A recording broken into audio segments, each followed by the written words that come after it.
You're heartless if you walk out now. Who's going to raise my babies? That's what my sister screamed at me the night she announced her 5th pregnancy.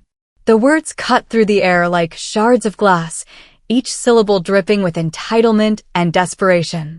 My name is Claire, I'm 27 years old, and that was the moment I realized my life had been hijacked, not by my choices, but by hers. Standing there in her cluttered kitchen, surrounded by toys I'd picked up 1,000 times and dishes I'd washed until my hands cracked, I felt something inside me shatter. The fluorescent light buzzed overhead like an angry wasp, casting harsh shadows across her face. Her belly was already showing, another life she'd carelessly created, another burden she expected me to shoulder. The smell of spoiled milk and dirty diapers hung in the air like a punishment, a constant reminder of the prison I'd been living in for years. Before we begin, drop a comment below with your country and what time it is right now where you're watching. Whether it's sunrise in the UK, midnight in New York, afternoon in Canada, or evening in Australia, I want to know. Don't just sit back, tell me where in the world you are. Now, let's dive into the story. The wheels of my suitcase scraped against the cracked pavement as I dragged it toward the neon sign of the Starlight Motel. Each step felt like walking through quicksand, heavy with the weight of what I'd done. The night air was thick with exhaust fumes and the distant sound of traffic, a symphony of escape that I'd finally joined. Behind me, miles away, her house still echoed with the cries of children who weren't mine but had become my responsibility through years of manipulation and guilt. The motel clerk barely looked up as I paid for a room with cash I'd been secretly saving for months. The bills felt dirty in my hands, each one representing a small act of rebellion, a penny stolen from the life that had been stolen from me. Room 24B. The number might as well have been tattooed on my forehead, a mark of shame that everyone could see. The carpet in my room was the color of vomit, stained with decades of other people's desperate nights. It squelched under my feet, releasing the acrid smell of industrial cleaning chemicals mixed with human misery. I sat on the edge of the bed, and the springs groaned like they were crying. The walls were paper-thin, and I could hear the couple next door arguing about money, their voices sharp and cruel. But in this ugly, cramped space, something miraculous happened. For the first time in 7 years, I could hear my own thoughts. No crying babies demanding bottles at 3 a.m. No toddlers pulling at my clothes while I tried to eat cold cereal for dinner. No teenage homework to supervise while she went out with whatever man caught her fancy that week. Just silence. Beautiful, terrifying silence. The guilt crawled up my throat like acid. What kind of monster walks away from children who call you mama more than they call their actual mother? What kind of sister abandons family when they need you most? But underneath that guilt was something else, something that felt suspiciously like relief, and that scared me more than anything. My phone buzzed with messages I couldn't bear to read. The neighbors had already started their whisper campaigns. I'd seen Mrs. Henderson's curtains twitch as I loaded my car, her disapproving eyes following my every move. By morning, the whole neighborhood would know Claire abandoned her sister's children. Claire is selfish. Claire is heartless. If you think I was wrong for walking away, comment below and tell me. But if you believe no one deserves to live as someone else's babysitter forever, hit subscribe. Because silence only keeps victims trapped. Days blurred together in that motel room. I survived on vending machine coffee and the kind of gas station sandwiches that taste like cardboard and regret. My phone became a weapon of psychological warfare, buzzing constantly with calls from numbers I recognized and some I didn't. Each ring felt like a small explosion in my chest, a reminder that I'd committed the ultimate sin. I'd chosen myself. The messages were masterpieces of manipulation. The kids are asking for you. Emma won't stop crying. How could you do this to family? You're destroying innocent children. Each word was carefully chosen to twist the knife deeper, to make me question whether I was the villain in this story. But late at night, when the motel's neon sign cast pink and blue shadows across my wall, I remembered other things. I remembered being 20 years old and giving up my college scholarship because she needed a babysitter. I remembered missing job interviews because one of her kids had a fever and she was too stressed to stay home. I remembered watching my friends build careers and relationships while I built towers out of blocks and wiped noses until my hands were raw. I remembered the men. God, I remembered the men. A parade of temporary fathers who treated her children like inconveniences and me like the live-in help. Some ignored the kids completely. Others were worse. The way they looked at teenage Emma made my skin crawl, but when I tried to talk to my sister about it, she accused me of being jealous and paranoid. The phone call came on a Tuesday. I almost didn't answer. The number was unfamiliar, and I'd grown tired of hearing my sister's voice disguised by different friends' phones. But something made me pick up, maybe the same instinct that had finally given me the courage to pack that suitcase. Miss Claire Morrison? This is Attorney David Walsh with Walsh and Associates. I'm calling regarding the estate of your late uncle, Robert Morrison. Uncle Robert. I hadn't thought about him in years. He was my father's brother, a man who'd never married, never had children, and had always seemed slightly uncomfortable around my sister's chaos. He'd visited a few times when we were younger, but she'd always monopolized the conversations, talking about her latest drama while his eyes glazed over with polite disinterest. I'm sorry to inform you that Mr. Morrison passed away 3 months ago, the lawyer continued. However, I have some important information regarding his will that requires your immediate attention. My heart hammered against my ribs. 3 months ago, and no one had told me. Of course they hadn't. I was just the babysitter, not real family. He's left you a property, Miss Morrison. A house and 12 acres of land in Millbrook County. The deed is in your name exclusively. The phone nearly slipped from my hands. Exclusively? But what about my sister? What about? The will is very specific. Everything goes to Claire Morrison, and only Claire Morrison. There are some legal documents we need to review, but I wanted to reach out as soon as possible. I hung up the phone and stared at the water stain on the ceiling that looked like a map of some undiscovered country. Uncle Robert had given me an escape route I never knew existed. But more than that, he'd given me power. Would you pick up those calls or let them sweat? Tell me in the comments. And if you're still watching without subscribing, explain why, because clearly you care enough to stay. My phone exploded within hours. Somehow, she'd found out about the inheritance before I'd even fully processed it myself. The small-town gossip network worked faster than any internet connection. My sister had friends everywhere, tentacles of information that reached into every corner of our community. Claire, honey, we need to talk. Her voice was sickeningly sweet, the same tone she used when she wanted something important. I know you're upset, but we can work this out. Family is family, right? I let it go to voicemail. Then I let the next 12 calls go to voicemail too. The messages grew increasingly desperate. Claire, answer your phone. You can't ignore us forever. Those kids need stability. Uncle Robert would want what's best for the whole family.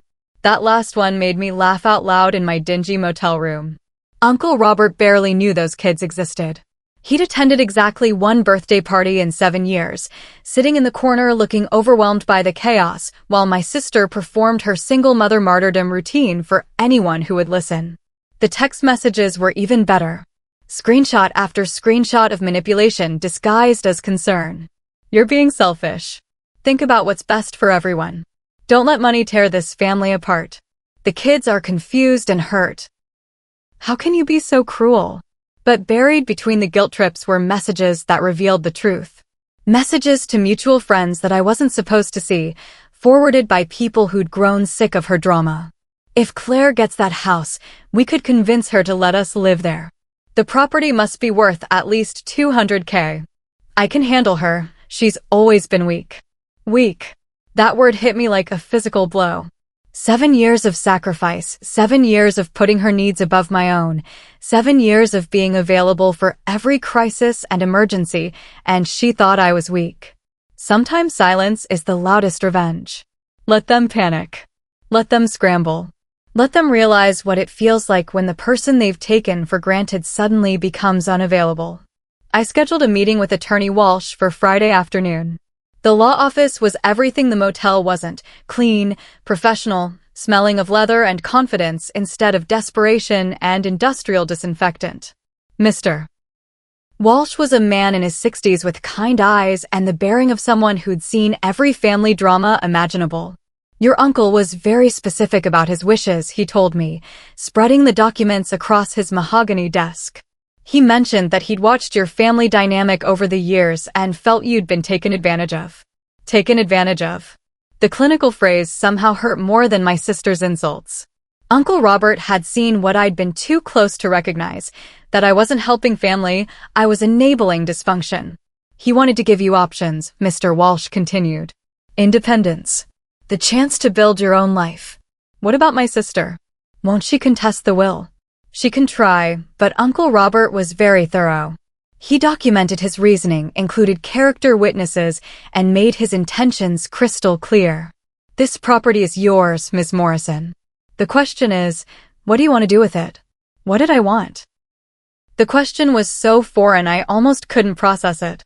For 7 years, my wants had been irrelevant. What mattered was what she needed, what the kids needed, what the current boyfriend required. My desires had been buried so deep I'd forgotten they existed. If you've ever had family only remember you when they need something, subscribe right now. And if you won't, at least confess in the comments why loyalty should only flow one way. The dinner invitation came exactly as I'd expected. A carefully orchestrated family gathering, the kind my sister was famous for when she needed to manipulate someone important. The message was formal, almost businesslike. Family dinner Sunday at 6 p.m. We need to discuss Uncle Robert's will like mature adults. Mature adults. Rich coming from someone who'd had 5 children with 4 different men and expected everyone else to deal with the consequences. I spent Saturday shopping for the first time in years, not for diapers or children's clothes or groceries to feed a family that wasn't mine, but for myself. A sharp black dress that hugged my figure instead of hiding it. Heels that made me feel tall and powerful instead of the practical flats I'd worn for years while chasing toddlers. Makeup that made my eyes look fierce instead of tired. Standing in front of the mirror in my motel room, I barely recognized myself. For 7 years, I'd dressed like someone's unmarried aunt, someone whose job was to fade into the background and make other people's lives easier. This woman staring back at me looked dangerous. The house looked exactly the same from the outside, the house where I'd spent my 20s as an unpaid servant. The lawn was overgrown because I wasn't there to mow it anymore. The flower beds were dying because my hands weren't there to tend them. Even from the street, I could see the chaos through the windows, toys scattered everywhere, laundry hanging haphazardly, the general disorder that followed my sister like a toxic cloud. I sat in my car for 10 minutes, engine running, and watched the house where I'd lost myself. Part of me wanted to drive away, to disappear into my new life without this confrontation. But I'd been running for 2 weeks, and it was time to stop. The doorbell rang like a death knell. Through the frosted glass, I could see movement, whispered conversations, the hurried scrambling of people preparing for battle. When the door opened, my sister stood there wearing her best dress and her most practiced smile. "Claire, oh my God, you look incredible." The house smelled like desperation masked with air freshener. They'd actually cleaned, sort of.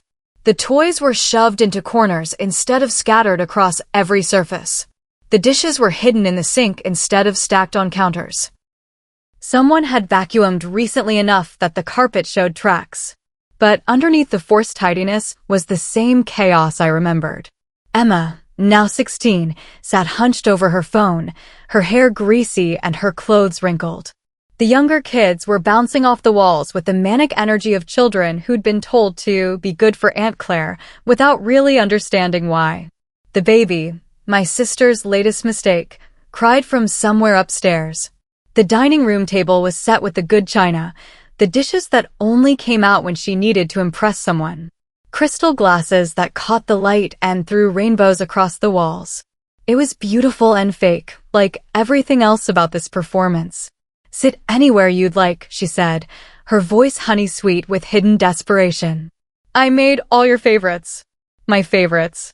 She'd made pot roast and mashed potatoes, the same meal she'd served at every family gathering for the past decade. It wasn't my favorite, it was just the only thing she knew how to cook that looked impressive. My actual favorite meal was sushi, something she discovered during one of my rare attempts to share my preferences. But sushi was expensive and required effort, so pot roast it was. The conversation started carefully, like we were negotiating a hostage situation.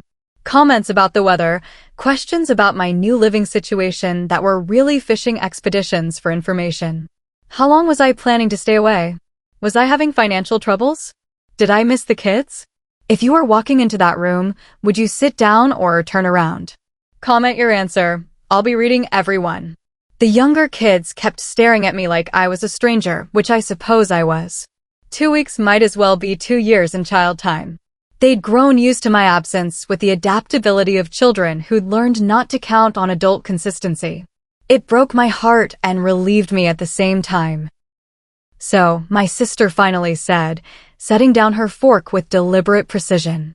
We should probably talk about Uncle Robert's will. Here it was. The real reason for the good china and the fake smiles. I took a sip of wine, actual wine, not the cheap stuff she usually served, and waited. I know this must be overwhelming for you, she continued, her voice dripping with false sympathy. Inheriting property is a big responsibility. I've been thinking, and I want you to know that I'm here to help however I can. Help. Such an interesting word choice from someone who'd never helped me with anything. The thing is, she pressed on, I've been looking into it, and property ownership can be really complicated. Taxes, maintenance, legal issues. It's a lot for one person to handle alone.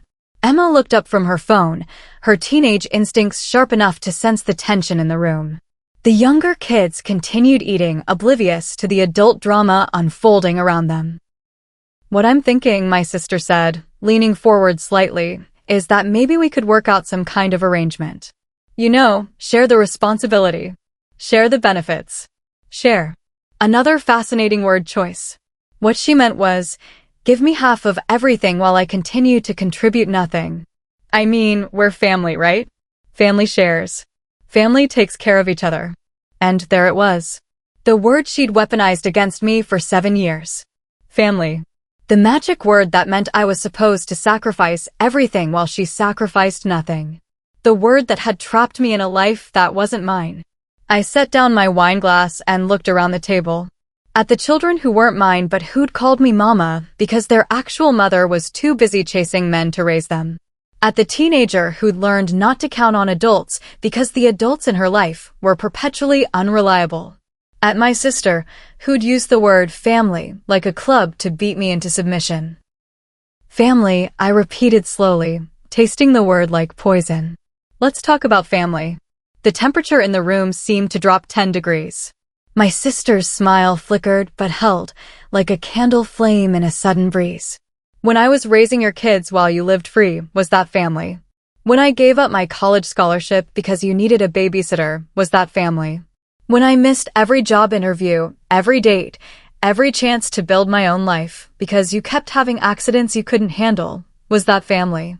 Claire, please. When I worked 2 jobs to help pay for diapers and formula and school supplies while you spent your paychecks on whatever caught your fancy, was that family? When I sat up all night with sick children while you slept because you were too emotionally drained to deal with it, was that family? My voice was rising, 7 years of suppressed rage finally finding its outlet. The younger kids had stopped eating, their eyes wide with the particular fear children feel when the adults around them start coming apart. You want to talk about family? Let's talk about how you've had 5 children with 4 different men and expected me to be the constant in their lives while you played house with whoever was convenient. Let's talk about how you've never once asked me what I wanted, what I needed, what my dreams were. You're being unfair, she whispered, but her voice was shaking now. I needed help. I was doing my best as a single mother. Single mother? I laughed, and the sound was ugly even to my own ears. You were never single. There was always some man around, always someone new to impress while I handled the actual parenting. You were single when it was convenient for sympathy, and coupled when you wanted to play house. Emma was watching me with something like fascination, as if she'd never seen an adult tell the truth before. Maybe she hadn't. And now, I continued, standing up from the table, now you want to talk about family because Uncle Robert left me something. Not us. Me. Because even he could see what you refused to acknowledge, that I've been your unpaid servant for years. It's not like that, she said, but her protest was weak, automatic. Isn't it? When was the last time you called me just to see how I was doing? When was the last time you offered to help me with anything? When was the last time you treated me like a sister instead of a resource? The silence stretched between us like a chasm. The babies crying upstairs seemed to grow louder, a soundtrack to the collapse of our carefully maintained fiction. You want the property? I said, my voice deadly calm now. You need it to cover your debts, don't you? The credit cards you maxed out, the bills you can't pay, the mess you've made of your finances while I was here keeping your life together. Her face went white. How did you? I'm not stupid, Sarah. I never was. I just let you think I was because it was easier than fighting. But I know about the second mortgage on this house. I know about the loan you took out using the kids' social security numbers. I know about the collection agencies calling at all hours. She opened her mouth to deny it, then closed it again. Even she wasn't shameless enough to lie when the truth was laid out so clearly. So let me be very clear about something, I said, walking toward the door. I'm not signing anything. I'm not sharing anything. And I'm not coming back to clean up your messes anymore. You can't just abandon family, she screamed, the careful facade finally cracking completely. These children need stability. They need someone who cares. I turned back one last time, and my voice was ice. Then maybe you should try being their mother instead of their chaos coordinator. Maybe you should try caring about them more than you care about whatever man is warming your bed this month. Please, she whispered, and for the first time in years, she looked genuinely vulnerable. I can't do this alone. You were never alone, I said. You had me. But you treated me like hired help instead of family, and now that help has quit. If you think I should have forgiven them, say it in the comments. But if you believe standing your ground matters, subscribe now, because your silence is only helping the wrong side. The weeks that followed were delicious in their chaos. From my new apartment, a real apartment with clean carpets and windows that let in actual sunlight, I watched my sister's carefully constructed world crumble like a house of cards in a hurricane. The first crack appeared in her social media presence. For years, she'd cultivated the image of the struggling but noble single mother, posting carefully curated photos of family activities that made her look dedicated and involved. But without me there to actually organize those activities, to clean the house before photos, to manage the children while she posed, the content dried up. Her posts became increasingly desperate. Vague references to family drama and toxic people who didn't understand what she was going through. Her friends began to ask questions. Where was Claire? Why hadn't they seen me at any recent gatherings? What had happened to the reliable sister who always seemed to be helping out? The school calls started next. Without me there to ensure homework was completed and permission slips were signed, the children's academic performance plummeted. Emma, who'd been a solid B student when I was monitoring her progress, began failing classes. The younger kids were showing up to school unprepared, without lunch money, sometimes without lunch at all. Mrs. Patterson, Emma's English teacher, called the house repeatedly. When my sister finally answered, the conversation was brutal. Emma tells me her aunt moved out and that you're too busy to help with her college applications. Ms. Morrison, your daughter has real potential, but she needs support at home. College applications. I'd been planning to help Emma with those, had spent hours researching schools and scholarship opportunities. Now she was on her own, a 16-year-old trying to navigate a complex system while her mother was too overwhelmed to provide guidance. The financial reality hit next. Without my income contributing to household expenses, my sister's budget collapsed completely. The second mortgage payment was missed, then missed again. Collection agencies that had been held at bay by minimum payments became aggressive. The phone rang constantly with automated messages about overdue accounts. Her latest boyfriend, Derek or David or something equally forgettable, disappeared when the financial pressure became too obvious. He'd been happy enough to play daddy when I was there to handle the actual work of child rearing, but poverty wasn't part of his fantasy. The gossip network that had once worked in her favor began to turn. Mrs. Henderson, The neighbor whose curtains twitched at every drama started spreading different stories. That poor Claire, she told anyone who would listen. Sacrificed her whole life for those children, and look how she was treated. No wonder she finally left. Other neighbors began to recall their own observations. How I was always the one dealing with crises, always the one at school events, always the one making sure the children were fed and clothed and supervised. My sister had been remarkably absent from the actual work of raising her own children, they realized. She'd just been very good at taking credit for my efforts. The children themselves began to crack under the pressure. Without my steady presence, their behavior deteriorated rapidly. The youngest, Tommy, started having accidents again, something he hadn't done in years. He cried for Aunt Claire every night, asking when I was coming home. Emma, wise beyond her years from growing up in chaos, began to understand the real dynamic she'd been living in. Mom's useless without Claire, she told her best friend, not knowing the girl's mother would repeat the comment at the next PTA meeting. She can't even remember to buy groceries without someone making a list for her. Have you ever watched someone dig their own grave? Comment yes if you've seen Karma at Work, and if you haven't subscribed yet, tell me in the comments why not. What's holding you back? The legal troubles multiplied like bacteria in a petri dish. The unpaid credit cards became judgments. The missed mortgage payments triggered foreclosure proceedings. The loan she'd taken out using the children's information was discovered by the authorities, leading to an investigation into identity theft. Child Protective Services received an anonymous tip about the living conditions in the house. When they arrived for their inspection, they found a home in complete disarray. Dirty dishes piled in the sink, laundry scattered everywhere, children who clearly weren't being properly supervised or fed. The social worker's report was damning. The home environment is chaotic and potentially unsafe. The children appear to be lacking adequate supervision and care. The oldest child, Emma, seems to be functioning in a parental role that is inappropriate for her age. My sister tried to explain that it was temporary, that her sister had moved out and things were in transition. But the social worker had seen this pattern before. Where's this sister now? Why did she leave? And what arrangements have you made for childcare in her absence? The answers were unsatisfactory because the truth was unsatisfactory. I'd left because I'd been exploited for years, and she'd made no arrangements because she'd never actually learned how to parent her own children. The community that had once praised her began to whisper different truths.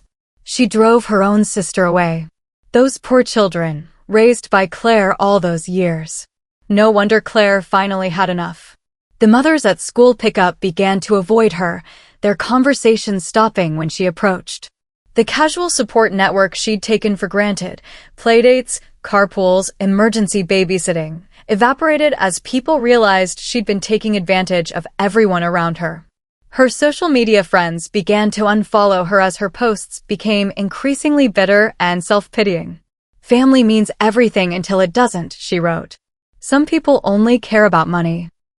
Blood is supposed to be thicker than water, but apparently not anymore. But the comments section told a different story. People who'd known our family began to share their own observations. Claire was always the one taking care of those kids. I remember thinking how lucky Sarah was to have such a dedicated sister. Claire deserves to live her own life finally. The most devastating blow came from an unexpected source. Emma, tired of watching her mother's self-destructive spiral and mature enough to understand the truth of our family dynamic, wrote a letter to the local newspaper's community section. My Aunt Claire helped raise me and my siblings for 7 years, the letter read. She gave up her own dreams to make sure we had stability and love.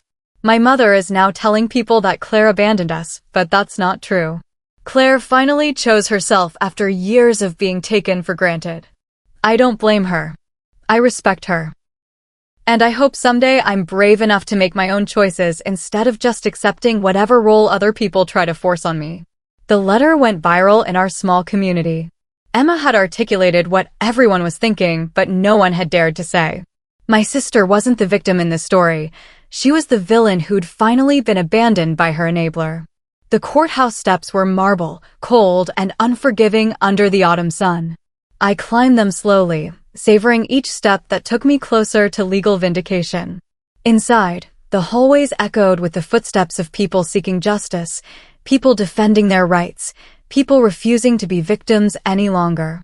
My sister was already there when I arrived, sitting in the gallery with her court-appointed attorney. She looked smaller than I remembered, diminished by the weight of her own poor choices. Her hair was unwashed, her clothes wrinkled, her face bearing the particular exhaustion of someone who'd finally run out of other people to blame. Attorney Walsh was confident and prepared, his briefcase filled with documentation that painted a clear picture of Uncle Robert's intentions.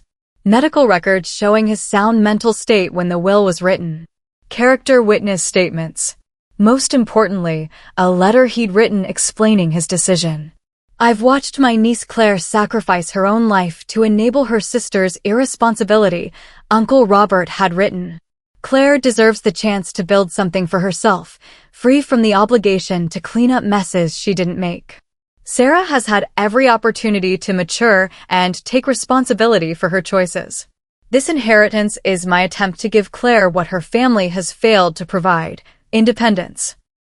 The judge was a woman in her 50s with sharp eyes and the bearing of someone who'd seen every family drama imaginable. She reviewed the documents with methodical precision, asking pointed questions about the will's provisions and Uncle Robert's mental capacity.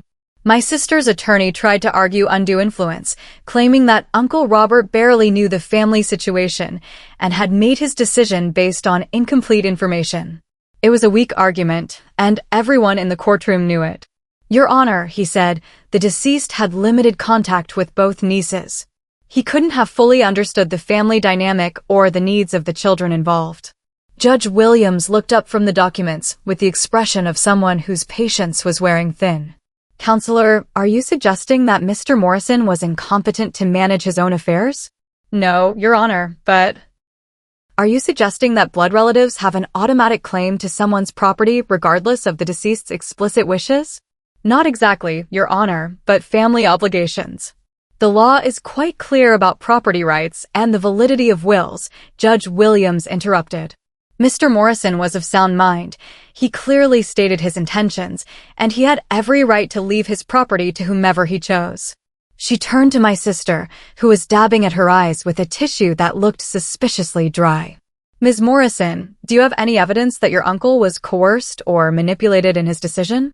He didn't understand, my sister said, her voice breaking in a performance worthy of community theater. He didn't know how much I needed help, how hard it's been raising 5 children alone. According to the testimony provided, you weren't raising those children alone, Judge Williams replied. Your sister was significantly involved in their care for several years. Is that correct? The question hung in the air like a sword. My sister's mouth opened and closed soundlessly, trapped between the lie she'd been telling herself and the truth everyone else could see. Claire helped, yes, but... Helped. The judge's eyebrows rose slightly. The school records indicate that Claire Morrison was listed as an emergency contact, attended parent-teacher conferences, and was present at most school events. The pediatric records show her as an authorized caregiver who brought the children to medical appointments. Would you characterize this level of involvement as merely helping? My sister's lawyer put a restraining hand on her arm, recognizing the hole she was digging for herself. But she was too desperate to stop. She lived with us, she said. Of course she was involved. That's what family does. And yet, Judge Williams continued, when she chose to move out and live independently, you initiated legal proceedings to claim property that was specifically left to her. Is that also what family does? The courtroom was silent except for the soft scratch of the court reporter's machine and the distant sounds of traffic outside. My sister had finally been confronted with the logical inconsistency of her position. She couldn't simultaneously claim that I was family when it benefited her and deny my right to independence when it didn't. I stood when my attorney indicated it was time for my statement. My voice was steady, clear, and cold as winter air. Your Honor, for 7 years I postponed my own life to help raise children who weren't mine. I missed educational opportunities, career advancement, and personal relationships because I believed family came first. I provided financial support, emotional care, and daily supervision while my sister pursued her own interests. I looked directly at my sister, who was staring at her hands. I don't regret the time I spent with those children. They deserved love and stability, and I was happy to provide it. But I also deserve to be treated as a person with my own dreams and needs, not as an unpaid employee who could be taken for granted indefinitely. My voice grew stronger as I continued. Uncle Robert's will gives me the opportunity to build my own life, to pursue my own goals, to choose my own path. I won't apologize for accepting that gift, and I won't allow guilt or family pressure to trap me in a situation that was fundamentally unfair. Judge Williams nodded slowly, then delivered her verdict with the finality of a door closing. The will of Robert Morrison is valid and uncontested. The property in question belongs solely to Claire Morrison, as clearly stated in the deceased's explicit instructions. This court sees no evidence of undue influence, mental incapacity, or any other factor that would invalidate these bequests. She looked at my sister with something approaching pity. Furthermore, this court notes that family relationships involve mutual respect and consideration. The evidence suggests that Miss Claire Morrison fulfilled her family obligations far beyond what could reasonably be expected, and she has every right to pursue her own interests now. The gavel fell like thunder, final and absolute. Justice, it turned out, sometimes wore robes and sat behind a bench, armed with the power to validate what the heart already knew. My sister collapsed into tears that seemed genuine this time, the ugly crying of someone whose last desperate gambit had failed spectacularly. Her attorney was already packing his briefcase, eager to distance himself from a losing cause. I stood slowly, smoothing my skirt with hands that were steadier than they'd been in years. As I passed my sister's row, she looked up at me with eyes red from crying and defeat. "Claire," she whispered, reaching out as if to touch my arm. "Please. I can't raise my debts too." I stopped and looked down at her, this woman who'd shared my childhood and stolen my adulthood. For a moment, I felt something that might have been pity. Then I remembered the scholarship letter I'd had to decline, the job interviews I'd missed, the life I'd never gotten to live because she'd convinced me that her needs were more important than my dreams. "I raised your kids for years," I said quietly, my words meant only for her. "I won't raise your debts too." Then I walked away, my heels clicking against the marble floor in a rhythm that sounded suspiciously like freedom. The courthouse doors opened onto a street flooded with afternoon sunlight. The contrast was dramatic and symbolic, from the shadowy confines of legal proceedings to the bright promise of an unscripted future. I stood on the steps for a moment, breathing air that tasted different than it had an hour ago. My phone buzzed with messages, friends offering congratulations, acquaintances who'd heard about the proceedings, even Emma sending a simple text that read, "I'm proud of you." But I ignored them all for now. This moment belonged to me, clean and untainted by other people's expectations or needs. I thought about the house that was now mine, sitting on 12 acres of possibility. I could live there, or sell it, or rent it out. I could turn it into whatever I wanted, a bed and breakfast, an art studio, a sanctuary for other women who'd lost themselves in other people's chaos. The choice was mine, and the freedom of that choice was intoxicating. For 7 years, my days had been dictated by other people's schedules. Wake up early to get kids ready for school. Rush home from work to supervise homework. Cancel plans when someone got sick. Sacrifice sleep when babies cried. My life had been a series of reactions to other people's needs, never actions based on my own desires.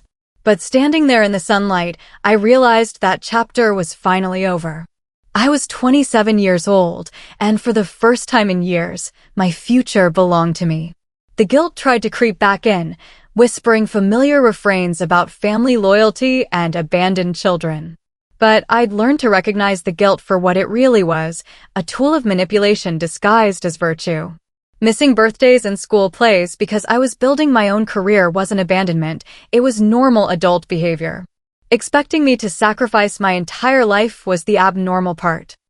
I thought about the children, especially Emma, who was old enough to understand the complexity of our family dynamic. They would be okay. Not because their mother would suddenly become confident, but because they would learn to be resilient in ways that protected children of chaos always do. Emma was already showing signs of the strength that comes from seeing through adult lies and choosing truth over comfort.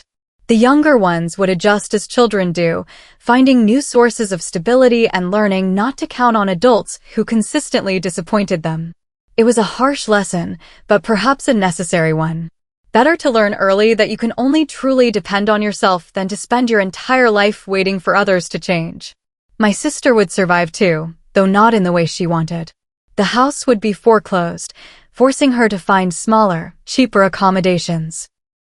The financial pressure would eventually force her to actually parent her children instead of delegating that responsibility to others. She might even discover that she was more capable than she'd pretended to be when there was no one else to do the work. Or she might not. She might continue making poor choices and expecting others to bear the consequences. But that was no longer my problem to solve. I started walking toward my car, each step taking me further from the person I'd been and closer to the person I was choosing to become. The woman who walked into that courthouse had been defined by her relationships to other people: sister, aunt, caregiver, enabler. The woman walking out was defined by her relationship to herself: independent, free, unafraid. Behind me, the courthouse doors opened and closed as other people sought their own justice, fought their own battles, claimed their own freedoms. The world was full of people trapped by guilt and obligation, sacrificing their own dreams for the comfort of others. But it was also full of people who'd found the courage to choose themselves, to say no, to walk away from situations that diminished them. I joined the latter group, and the relief was overwhelming. My car sat in the parking lot like a chariot waiting to carry me toward whatever came next. I had a house to visit, a life to plan, dreams to resurrect from the graveyard where I'd buried them years ago. I had choices to make that were mine alone, consequences to face that belonged only to me. The engine started with a satisfying purr, reliable and responsive. I adjusted the rearview mirror and caught a glimpse of my own eyes, clear, determined, unashamed. They called me selfish, but there was nothing selfish about refusing to set myself on fire to keep others warm. As I pulled out of the parking lot, I rolled down the windows and let the wind whip through my hair. It was the first day of October, the beginning of a season when things die to make room for new growth. How appropriate. They called me selfish. But today, I finally chose myself. And that, I realized as the courthouse disappeared in my rearview mirror, was freedom. What would you have done in my place? Comment your answer below. And if you can sit through this whole story, feeling every word, yet still refuse to subscribe, then at least explain why in the comments. Because if you walk away without supporting stories like this, you're siding with the silence that keeps people trapped. The road ahead stretched endlessly, unmarked by expectations or obligations I didn't choose. For the first time in 7 years, I had nowhere I had to be, no one depending on me, no crises to solve that weren't my own. The weight of that freedom was almost overwhelming, but it was a burden I was finally ready to carry.